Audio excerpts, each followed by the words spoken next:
¿Algún voluntario para que veamos los síndromes pleuropulmonares que faltan?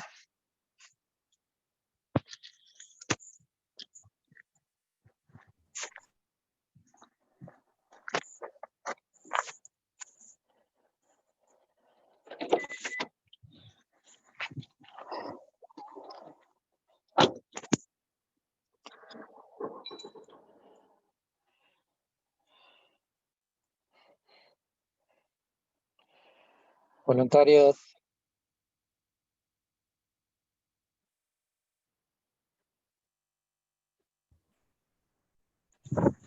Pues yo.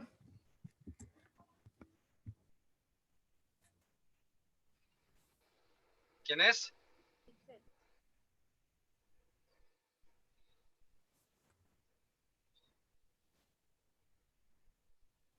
¿Quién dijo yo? Itzel. Entonces ayer vimos condensación, atelectasia y derrame. Nos faltaría, dijimos que eran 5 los que prácticamente se valoran habitualmente.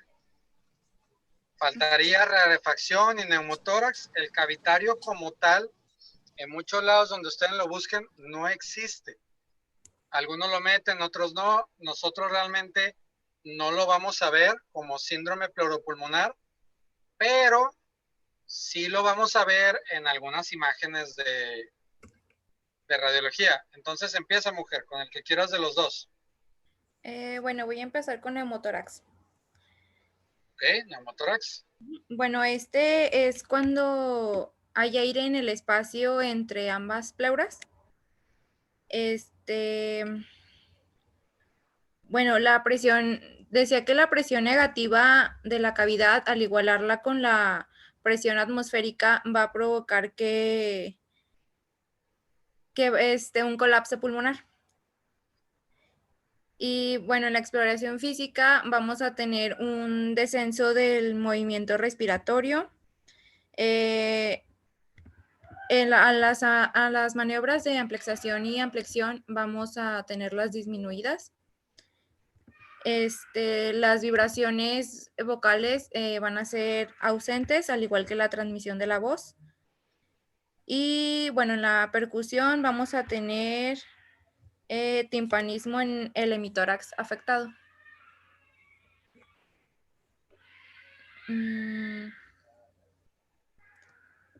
Ok, pero por ejemplo, ahorita me dices que tiene que ver la presión atmosférica y todo eso. Entonces, ¿en qué condiciones se presenta esto? Esto es ¿Cómo? cuando hay una ruptura en la pleura visceral. En la pleura visceral. Sí. ¿En qué situaciones podría haber una ruptura de la pleura visceral? Mm, Se me ocurren pocas, ¿eh? De la visceral.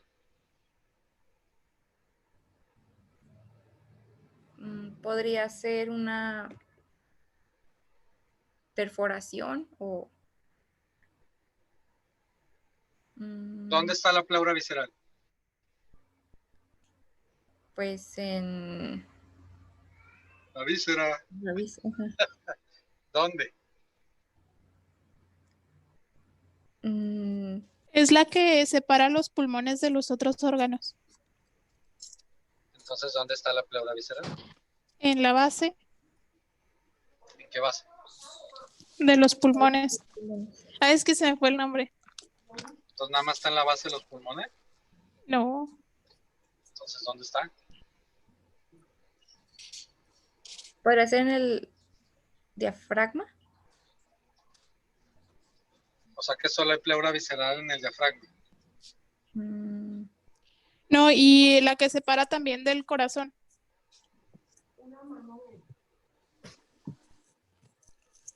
O sea, En el... espérame tantito. pues la pleura visceral es la que está pegada al pulmón.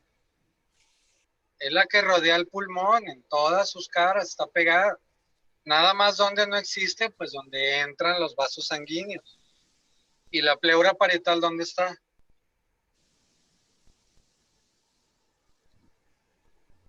¿Puedes repetir la pregunta, por favor? ¿Y la No lo pleura parietal dónde está? Mm.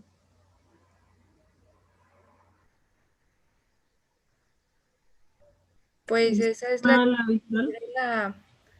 la parte interna del diafragma, de la pared torácica y del diafragma. De la pared torácica al diafragma. Entonces, la pleura parietal es la que está pegada a la caja torácica y la pleura visceral es la que está pegada a la víscera, en este caso al pulmón. Okay. Sí. Por eso existe un espacio virtual entre las dos pleuras. Es un espacio que en condiciones normales, dijimos, contiene un líquido que es de 5 a 15 mililitros. Platicábamos en alguna ocasión que el tórax tiene una presión negativa en relación a la presión atmosférica. Entonces, si existe alguna circunstancia por la cual la integridad de cualquiera de estas dos pleuras se vea perdida, la presión atmosférica, al ser positiva en relación, no es que sea positiva, simplemente es que la presión interna es negativa. ¿Qué es lo que va a pasar por ende? Pues que el aire va a entrar en esa zona. Entonces, en el caso de la pleura visceral,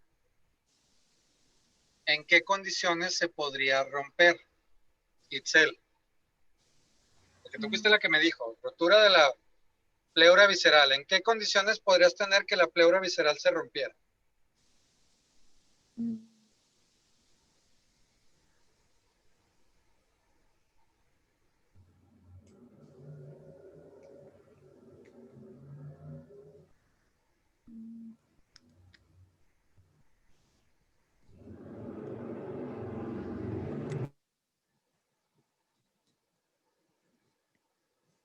¿Qué condiciones?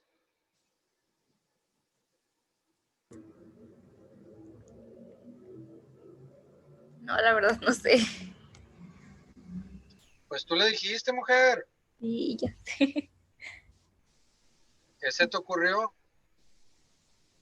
Mm,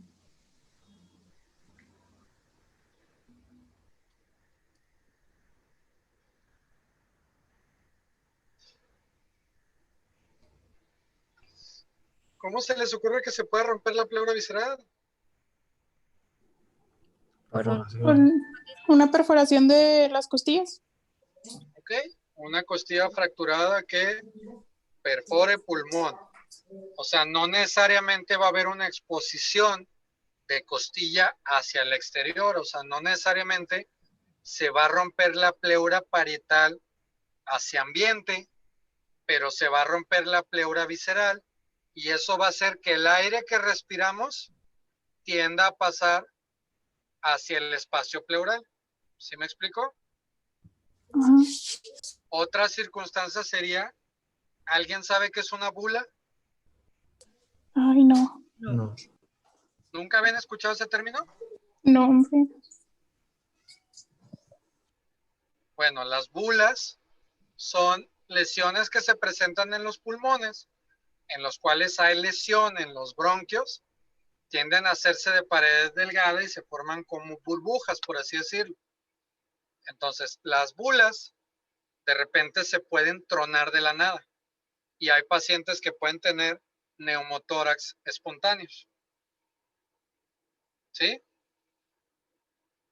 Ahora, Itzel, ¿en qué otra condición se te ocurre? Eso estamos hablando de la pleura visceral, pero la pleura parietal, ¿cómo podría perder su continuidad?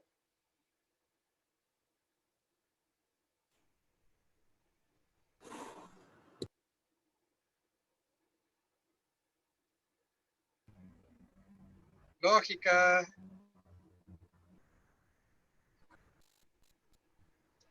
¿Puedes repetir? Es que se me fue el internet y se trabó. La pleura parietal, ¿en qué condiciones puede tener una solución de continuidad? ¿Un traumatismo? ¿Traumatismo de qué tipo? Mm,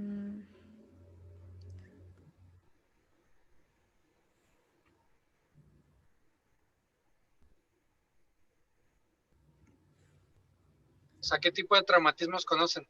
Mm.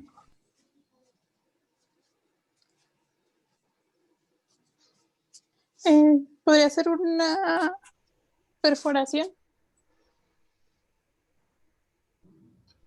Ok, entonces un traumatismo abierto.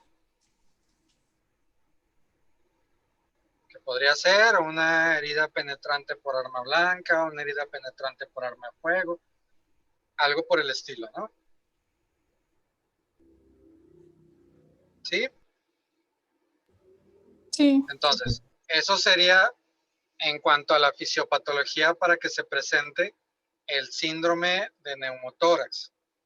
Ahora, dijimos, va a haber una disminución de los movimientos respiratorios, disminución de amplexión y amplexación en el caso del hemitórax afectado, pero ahora digamos, ¿qué pasaría si el neumotórax tiene tanto aire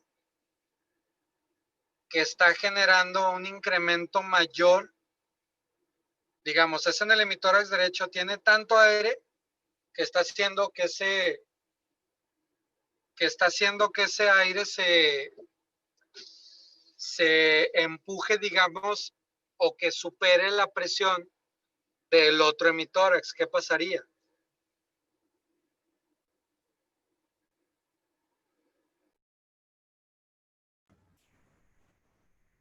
¿Puedes repetir, por favor? No colapsaría el otro pulmón. Ok, entonces, ¿qué pasaría si tenemos un neumotórax del lado derecho y de repente es tanta la cantidad de aire que tenemos en ese pulmón, en algún momento va a superar la presión del otro hemitórax? Entonces, ¿qué es lo que va a pasar primero? Se va a colapsar el pulmón derecho, que es donde está el hemitórax. Y esa cantidad de aire que se encuentra ahí va a empezar a empujar las estructuras hacia el hemitórax izquierdo. ¿Qué estructuras son las que empujaría? ¿No serían los músculos accesorios? Los músculos accesorios están por fuera, ¿no?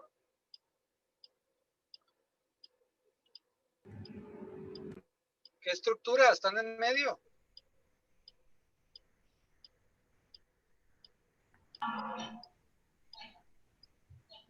El diafragma, En medio, o sea, no en medio en ese corte. Pues el corazón y el pulmón izquierdo. Entonces, ¿cómo se llama la zona anatómica donde se encuentra el corazón? Mediastino. Entonces tendríamos una patología en la cual ustedes podrían ver una disminución, digamos, perdón, podríamos ver que se está empujando el mediastino hacia el lado afectado y en otra que se está empujando hacia el lado contrario. ¿Cuál es en la que dijimos que se van a jalar las estructuras? En el atalectasia. En la telectasia. Y Telectasia. en el caso de neumotórax, si se presentara atención, ¿qué quiere decir esto? Que se supera la presión del otro pulmón. Entonces ahí vamos a observar que tenemos que las estructuras se empujan hacia el otro lado. Eso también nos va a servir desde el punto de vista clínico. Espérenme tantito. Sí. Bueno, Carlos Arteaga.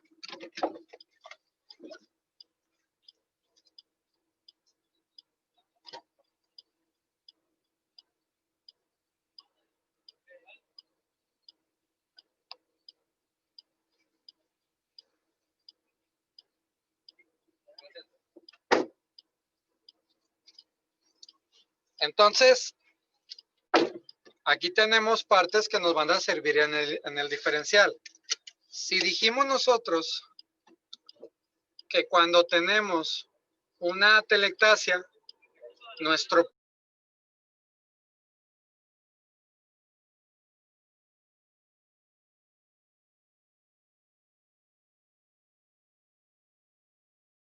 pulmón se va a colapsar de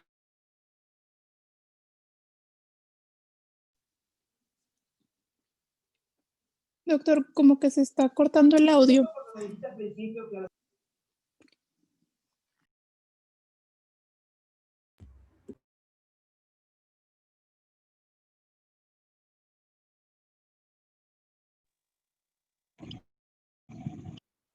¿Sí me escuchan? No se está escuchando nada. Apagó el micrófono. Apenas Sorry, se estaba es que me cortando. entró una llamada.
Bueno, ¿sí me escuchan? Bueno, Ya se escucha otra vez. sorry, llamada otra vez. Estábamos hablando de que decíamos que en la atelectasia nosotros vamos a tener una situación en la cual vamos a tener un hemitórax donde va a haber un colapso pulmonar porque nosotros vamos a tener una ausencia de aire que va a hacer que se pliegue el pulmón. En el caso del neumotórax, vamos a tener mucho aire en la parte externa del pulmón. Entonces, por lo tanto, vamos a tener un colapso mecánico, es decir, va a haber aire que va a forzar a ese pulmón a que empiece a sacar todo el aire que hay en su interior y por lo tanto se va a plegar.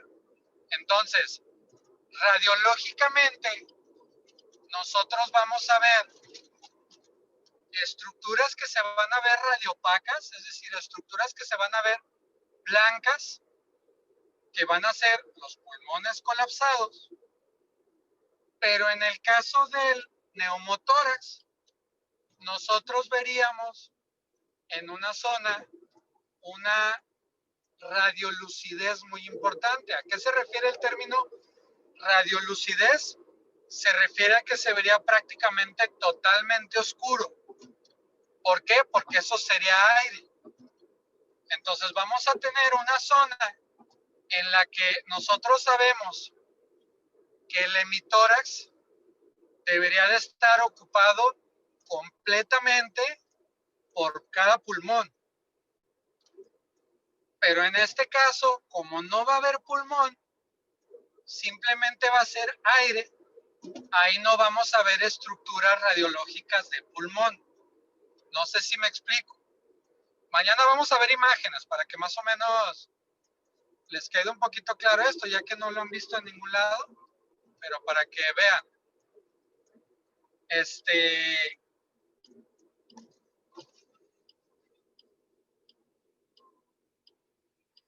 En el caso de este síndrome, entonces, vamos a ver que el paciente va a tener, dijimos clínicamente, podemos ver la tráquea desviada si el neumotórax es atención hacia el lado afectado. Entonces aquí es donde podríamos ver una persona que de repente tiene un hemitórax que casi no se mueve y que puede tener una tráquea desviada hacia el otro lado, entonces ahí automáticamente no pensaríamos en una telectasia. ¿En esto sí queda claro? Sí. Ahora, Sí. en cuanto a los ruidos respiratorios, pues prácticamente no va a haber ruidos respiratorios. ¿Por qué? Porque está colapsado. Pues porque hay aire que ahí está fijo. En el pulmón no hay ni entrada ni salida de aire. Entonces, por eso prácticamente no vamos a escuchar nada. En cuanto a la transmisión vocal, ahí podemos tener fenómenos en los cuales podríamos sentir que sí tenemos un incremento de la vibración vocal. Podríamos de repente con algunos pacientes decir, canijo, no se oye nada, pero me transmite porque tiene aire. No es lo habitual. Lo habitual es que no se transmita nada. Eso sería, digamos, lo normal. ¿Sí queda claro en cuanto a este? Sí. Sí. Ok. Ahora platícame. ¿De cuál? Rarefacción. Ok. Bueno, el artículo decía que este se presenta en pacientes con enfisema pulmonar, que este es el conocido tórax en tónel, que aquí Ajá. vamos a encontrar los movimientos respiratorios disminuidos, al igual que las maniobras de ampliación y amplexación. También las vibraciones y los ruidos respiratorios van a estar disminuidos. Y a la percusión vamos a tener hiperclaridad generalizada.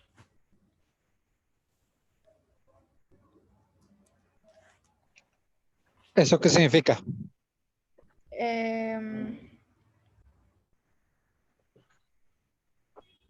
Pues me imagino que aquí se va a poder como que escuchar a la hora de la percusión en todo, igual en todo el pulmón.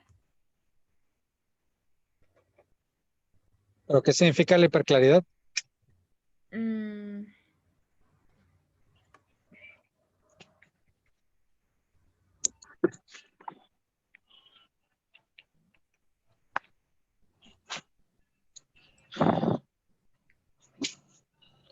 Digo, yo. Así ¿No está es bien. lo que dijo que se iba a ver en la radiografía? Estamos hablando de clínica, no estamos hablando de radiografía. ¿Qué es la hiperclaridad? Eso que dicen a la percusión.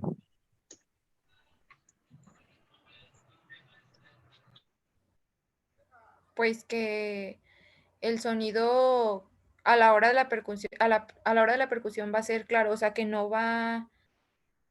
Ay, es que no sé cómo explicarlo.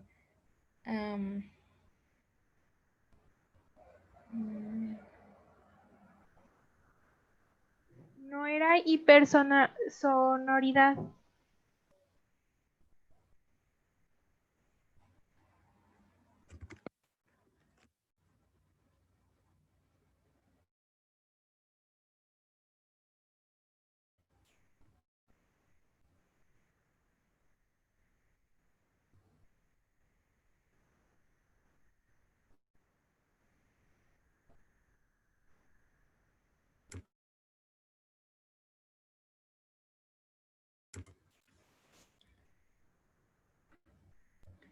Podría ser que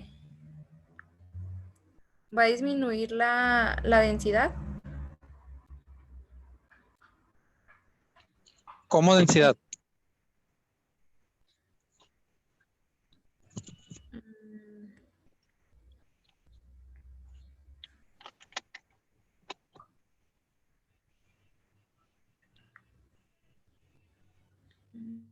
¿A qué se refiere con rarefacción?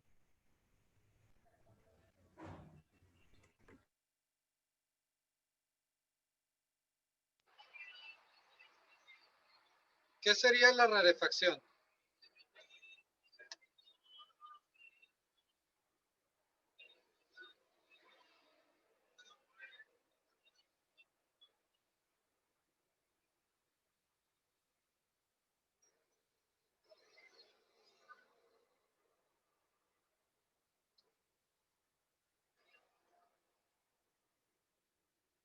¿Qué sería qué? ¿Qué sería rarefacción? Gracias.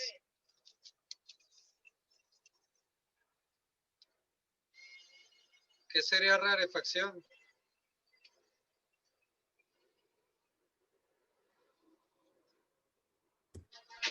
La disminución de la densidad o ¿A qué de te refieres notar. con la densidad? Mm, Es como una dilatación. Dilatación. O sea, que está dilatado. Bueno, o sea que está distendido, por así decirlo. ¿Qué está distendido? Los alvéolos. El parénquima. Los alvéolos. Ok. Entonces,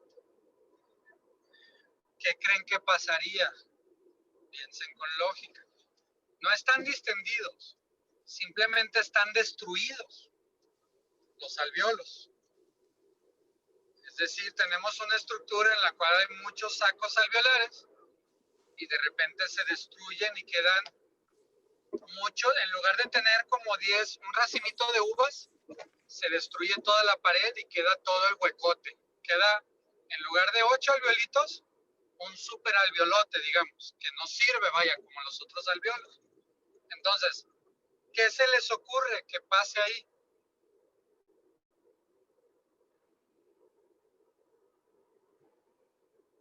¿Qué va a pasar con el aire? Pues Se va. habrá atrapamiento de aire.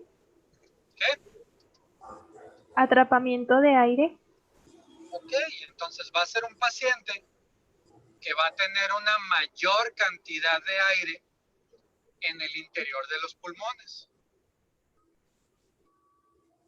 Va a haber un menor movimiento, pero por lo tanto es aire que se queda en esas zonas. Entonces, al momento de que ustedes percutan,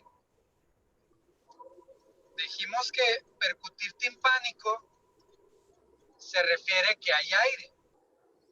Cuando yo percuto y que me suena un sonido armónico, como cuando ustedes se pegan en la panza, eso es el sonido timpánico. El hiperclaro pulmonar quiere decir que es un sonido timpánico limpio. Es un sonido timpánico así, canijo, o sea, exagerado, es decir, prácticamente ese pulmón está lleno de aire. Ahora, ¿en qué condiciones se va a presentar esto? Enfisema. Enfisema. ¿Qué otras enfermedades? Mm,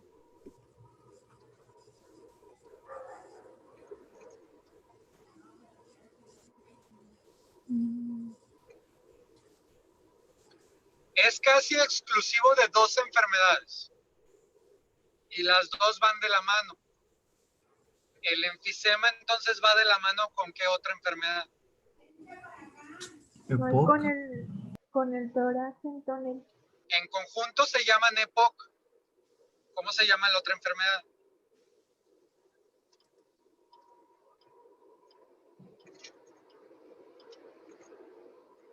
Bronquitis crónica. Bronquitis crónica.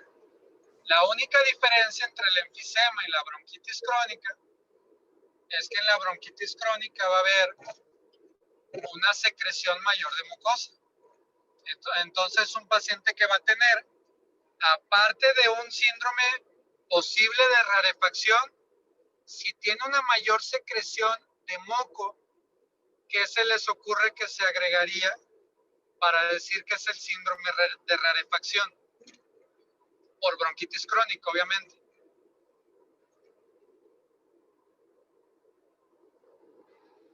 Va a tener moco, ¿qué se les ocurre? ¿Va a tener condensación? Bueno, eso ya si tuviera una neumonía y ya tendría un síndrome de condensación en un paciente con EPOC. Es lo que le llamamos el EPOC exacerbado. Estamos hablando de una persona que tenga un síndrome de rarefacción por bronquitis crónica. ¿Cómo vas a decir tú, ay, sí, este parece que es por bronquitis crónica, no por enfisema?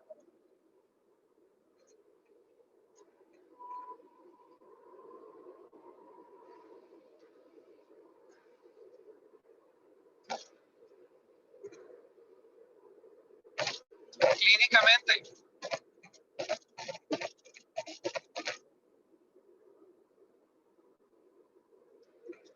Pues ¿no tendría flemas el paciente?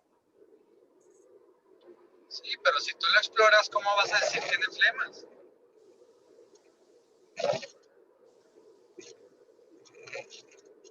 ¿Qué tendría agregado?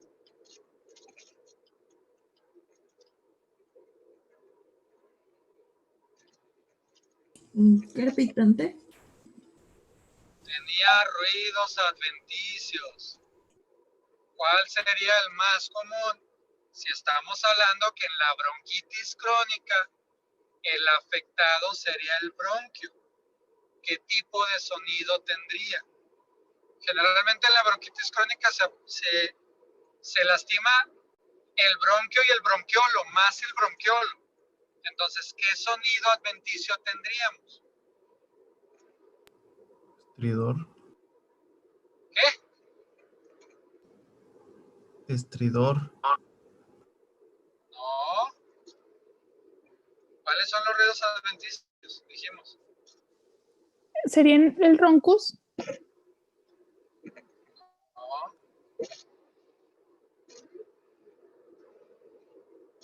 O sea, ya con decirles yo que hay moco en el bronquiolo, ustedes ya deberían decir.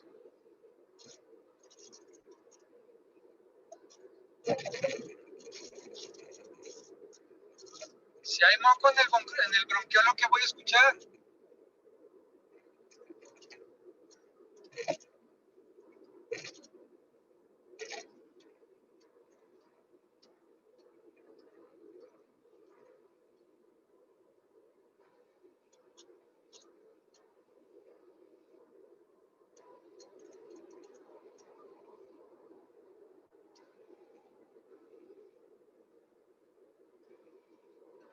Moco en el bronquiolo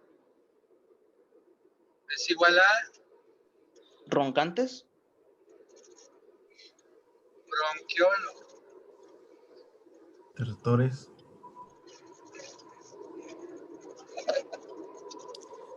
¿Sibilantes? ¿Sibilancias? O sea, ¿qué creen que atinándole va a salir o qué? Tenía la esperanza. O sea, es que aquí no es de esperanza, no. El paciente tiene la esperanza de que ustedes sepan, no que la atinen.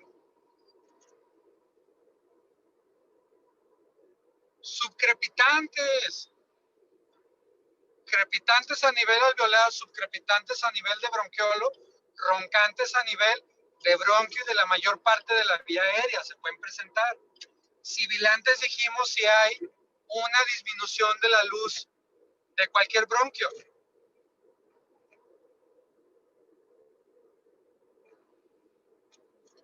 Aquí no vienen a atinarle, o saben o no saben. Y la idea es que sepan para que cuando estén con el paciente, no porque no sepan al paciente le vaya mal. Ustedes tienen que tener esa mentalidad, es una vida. No es, ay, la riego y ya valió. Es la vida de una persona que tiene confianza en ustedes. Esa responsabilidad es la que tenemos los médicos.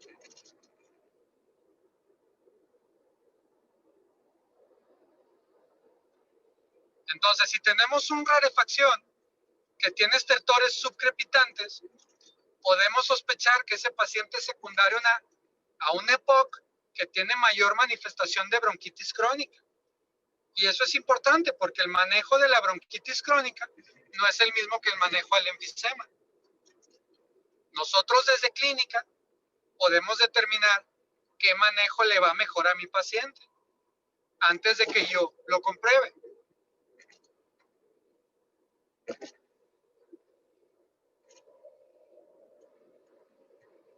¿Sí?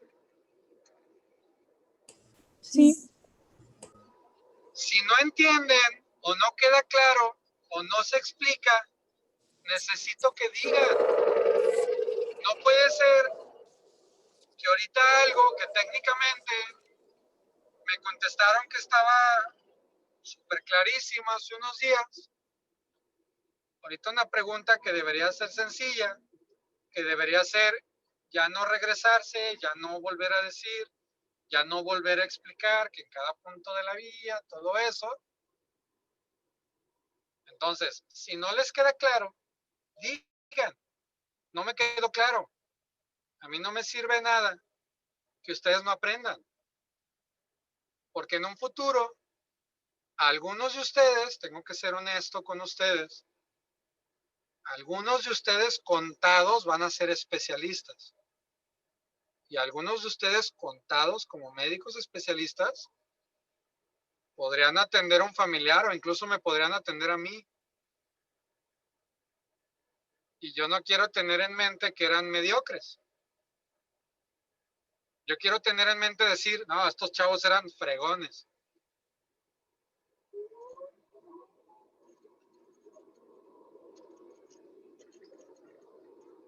Ahora, ahorita que estábamos hablando de los ruidos adventicios, entonces, nada más en el síndrome de condensación, hablamos prácticamente de los crepitantes. Y entonces, todos los demás, los roncantes, los subcrepitantes, ya pusimos un ejemplo, los sibilantes, ¿qué papel juegan en los síndromes pleuropulmonares? Esa sería la gran pregunta.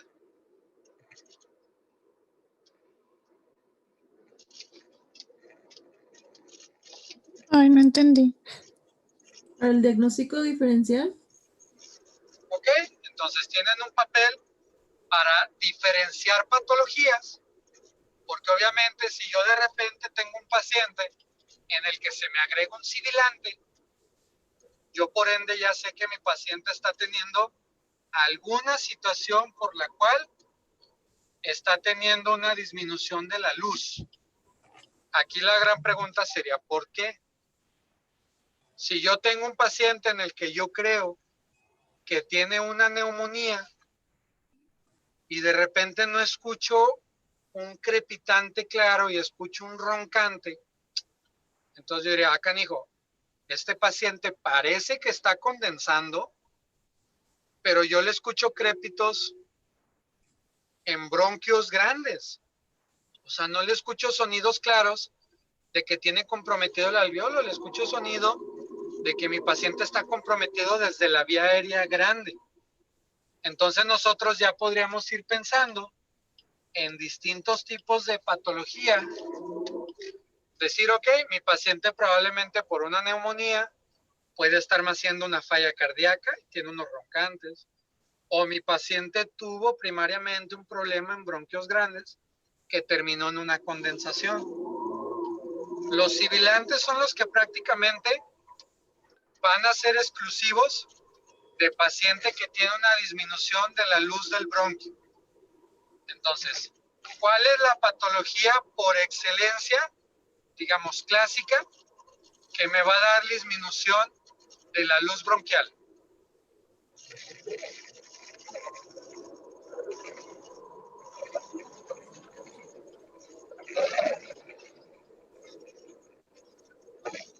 ¿Lo puede repetir? ¿Cuál es la patología que me va a dar clásicamente disminución de la luz bronquial? ¿Asma? Asma, doctor. Asma sería la patología clásica en la cual ustedes van a escuchar sibilancias. Por lo tanto, las sibilancias van a ser más clásicas ¿de qué edades?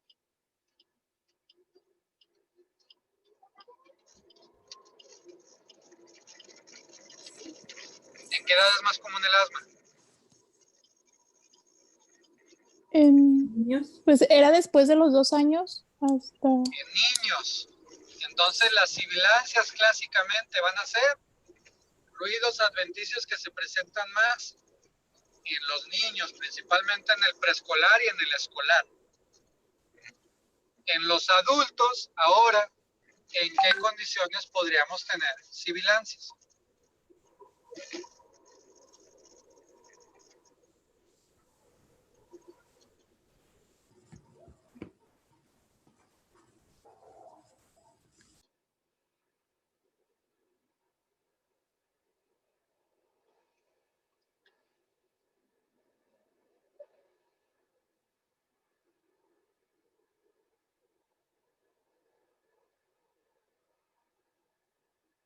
¿No han visto ahorita una enfermedad muy actual que se llama COVID? hasta el tercer parcial. ¿Hasta qué? Es que sí lo vamos a ver, pero todavía no. Por eso. Saben que existe una enfermedad que se llama COVID. Sí, Saben que hay enfermedades que afectan a nivel de los bronquios y que hacen que los bronquios tengan algo que se llama hiperreactividad. ¿Se han escuchado lo que se llama bronquitis? que tengan que... Hiperreactividad.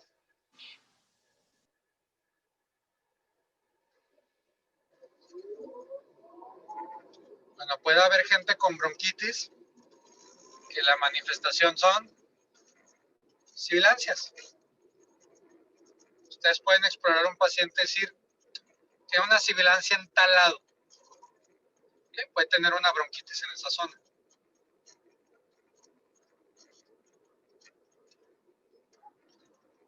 Sí, Sí. Sí. queda claro los síndromes pleuropulmonares. Por ahora sí. Por ahora, o sea, ¿cómo funciona por ahora? Es que hasta ahorita sí la entendí,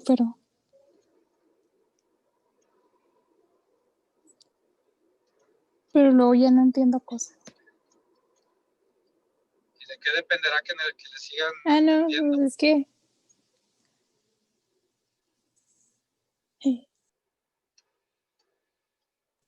No, es que a veces no entiendo las preguntas y no sé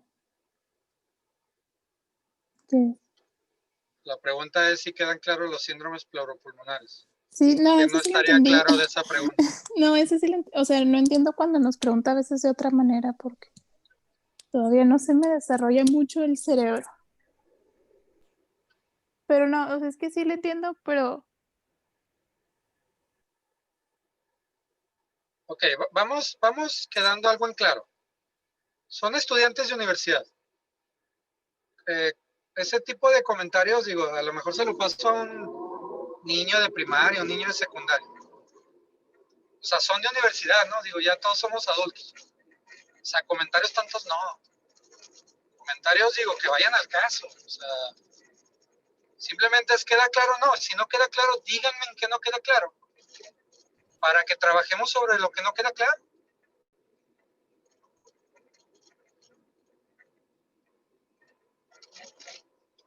Si no queda claro, yo necesito que me digan, doctor, yo no entiendo los estertores. Ok, vamos a revisar otra vez los estertores. Que no me quedó claro otra vez el síndrome pleuropulmonar. Ok, vamos a volver a abordar. Pero necesito que me digan, porque si no me dicen, yo acabando esta clase, doy por hecho que para ustedes les quedó claro. Y ya quedándoles claro, pues técnicamente lo que sigue. Da la vuelta a la página, vamos a ver lo que sigue, lo que sigue, lo que sigue.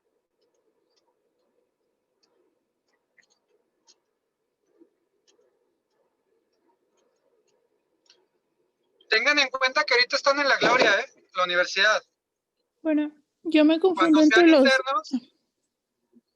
internos, va a ser la muerte y cuando sean residentes, va a ser horrible. ¿No entienden qué? Yo me confundo entre los roncantes y los crepitantes. Ok, roncantes y crepitantes. Tienen una diferencia de sonido porque van a depender de la estructura anatómica en la que están.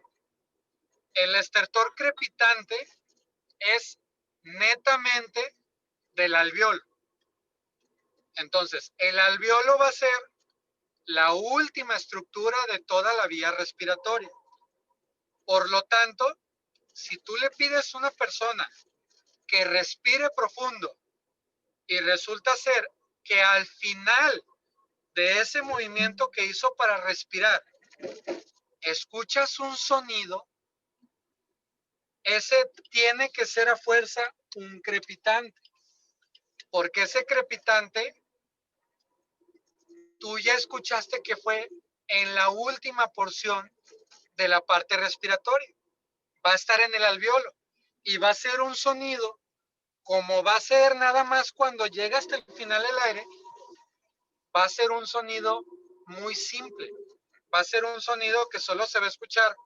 Hagan de cuenta, unos dicen que cuando se agarren el cabello, otros dicen que el gorgoreo cuando apenas está empezando a hervir el agua, otros dicen que un cuchicheo. Pero aquí lo importante es que ustedes, el momento en el que lo van a escuchar es bien importante. Si se escucha al final de la inspiración, no puede ser otro más que un crepitante. ¿Por qué? Porque ya les quedó claro que se fue hasta el último momento de la inspiración. Si tenemos una persona que tiene sonidos tanto en la inspiración como en la expiración, pues quiere decir que lo que esté generando el sonido se encuentra en alguna porción de todo el trayecto de la entrada y salida de aire. ¿Sí me explico? Es decir, que esto va a estar en alguna estructura que puede estar forzosamente antes del alveolo, desde la presencia del bronquio. Entonces puede ser desde el bronquio hasta el bronquiolo. Si tenemos cualquier cosa ahí, yo voy a escuchar el mismo sonido cuando el aire entre y lo voy a volver a escuchar cuando sale. La diferencia con los roncantes es que los roncantes van a hacer un sonido grueso. Incluso cuando decimos que el paciente tiene crépitos a distancia, no sé si han escuchado eso, o les ha tocado ver a alguna persona que de repente llegue como que roncando porque le falta el aire. A eso se refiere el roncante. El roncante es un sonido muy grueso, como un ronquido, que se va a escuchar tanto cuando el paciente mete aire como cuando saca aire, porque va a estar comprometido un bronquio de gran calibre. Y en el caso del estertor crepitante, pues prácticamente es un sonido muy leve, solo al final de la inspiración, por lo que explicamos, y prácticamente me habla de compromiso de alveolo. Esa sería la diferencia entre el roncante y el crepitante. La estructura anatómica, el tiempo en el que tú lo vas a escuchar y el tipo de sonido. ¿Alguna otra duda? Sí. ¿Qué otra duda? ¿Cómo diferenciaríamos el crepitante normal del subcrepitante? Porque el crepitante tú lo vas a escuchar en un solo tiempo, al final de la inspiración. Si ese sonido está al final de la inspiración, pero ya no lo escuchas en la expiración, es un crépito. Es un crépito, ¿por qué? Porque solo me está comprometiendo el alveolo. Si tú escuchas un sonido de un crepitante, pero que lo oyes en la inspiración y en la expiración, es un subcrepitante, porque el subcrepitante no va a estar en el alveolo. Anatómicamente va a estar en una estructura antes del alveolo, por lo tanto va a permitir que entre aire y va a permitir que salga aire. Por eso lo vas a escuchar en dos tiempos y el crepitante solo en un tiempo.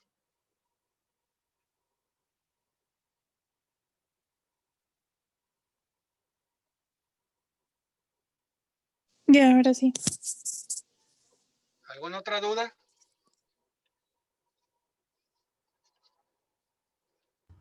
Creo que no. ¿Seguros?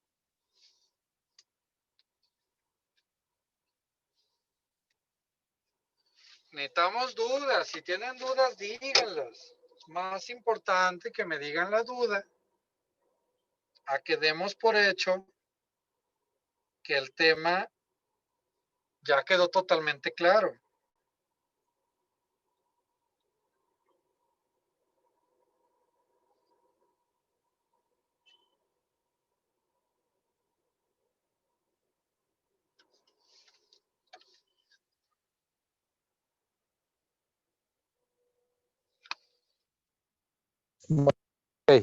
El día de mañana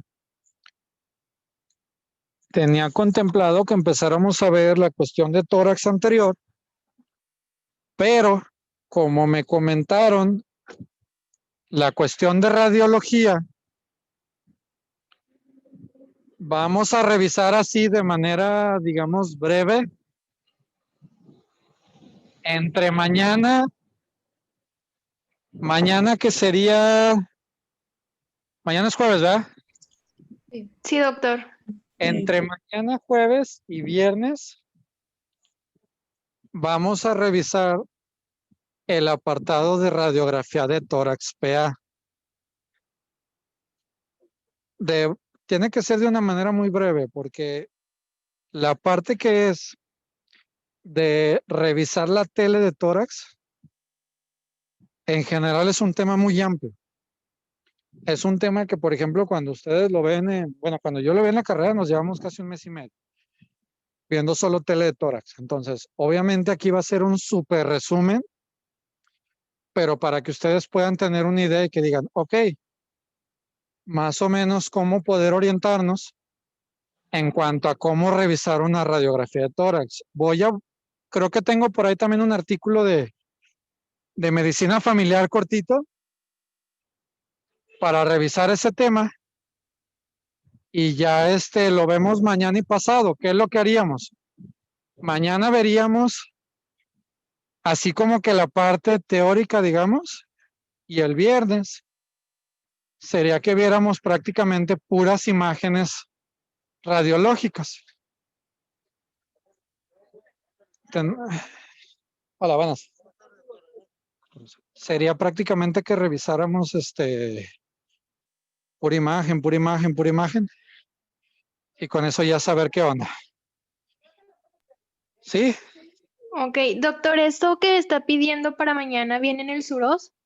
¿O lo podemos buscar de otra parte o cómo sería? Sí viene en el SUROS, pero en el SUROS viene bien feo. Porque viene bien largo. De hecho, creo que en el SUROS el apartado de radiología son como unas 100 páginas, algo así. Entonces, déjame ver si consigo un artículo para mandárselos mejor de un artículo que esté un poquito más corto. Ok, Y ahorita se lo mando lo mando al grupo. ok, gracias, doctor. Vale, nos vemos. Hasta mañana, doctor. Bye.